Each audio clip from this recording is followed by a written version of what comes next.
All right, so today we're going to be talking about primary sources and secondary sources. So first, I'm going to define what a primary source is.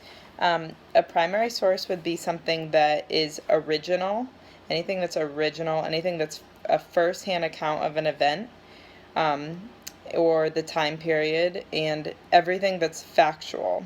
So anything that actually happened and is a fact would be a primary source. Anything original, any creative works of art during that time period, that would be a primary source. So some examples would be diary entries. So if someone wrote in their diary during that historical event, that would be a primary source, the original document. Any journal articles, any journaling, that would be.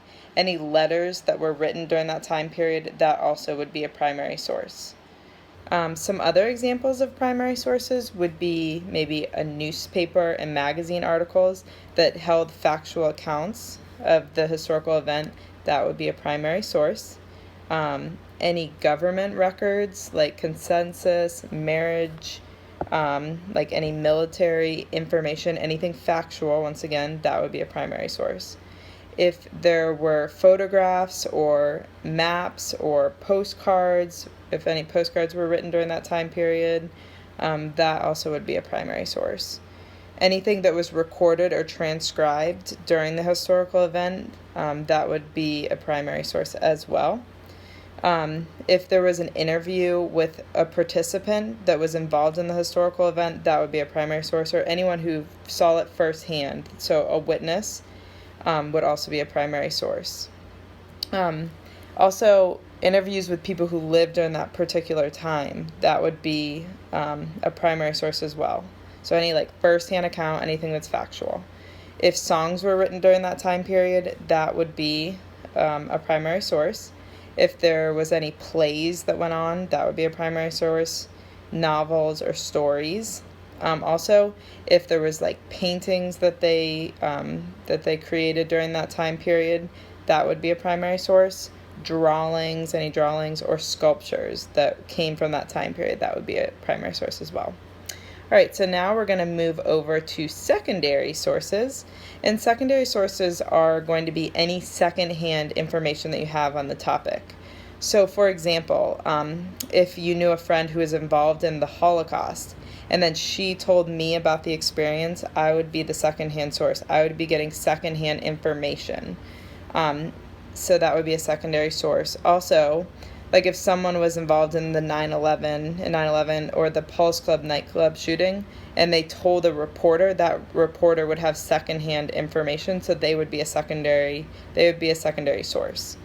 And then also like a newspaper clipping that was written by the reporter would also be a secondary source. They would not be a primary source because they're getting it secondhand information. Some examples of a secondary source would be any kind of biography or histories or literary criticism, maybe some books, art, theater reviews, any kind of reviews that's secondhand information that can easily be interpreted is a secondary source. Newspaper articles that you can interpret too as well would be a secondary source. So now I'm going to talk about my project. My thematic unit is going to be on Native Americans. So if I was going to show you some primary sources, I could bring in a pair of moccasin shoes maybe that a child wore during that time period. I could also bring in some weavings or some pottery that they made during that time period.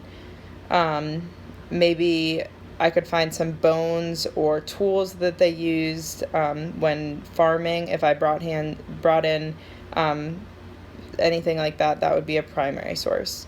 Also, if I had a teepee that they lived in, I could bring that in. That would be a primary source. Or if there was blankets made of deerskin that they used during that time period, that would be a primary source. Or any different animals that they hunted, I could bring that in. That would be a primary source as well. Also, like anything they used to create shelter. So if they used this specific rock or twine or bark or even oyster shells that they used during farming, I could bring that in, and that would be a primary source.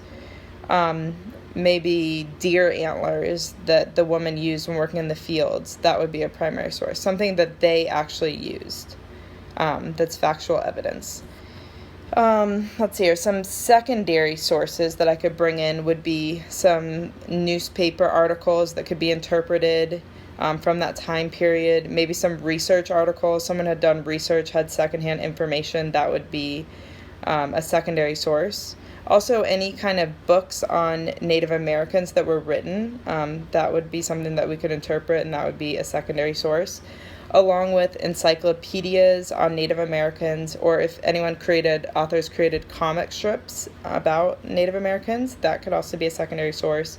And any kind of replicated artifacts. If I wanted to replicate artifacts, I could bring in maybe some bones, but they might not have actually been in that time period. That would be a secondary source. So that is my project on secondary and primary sources.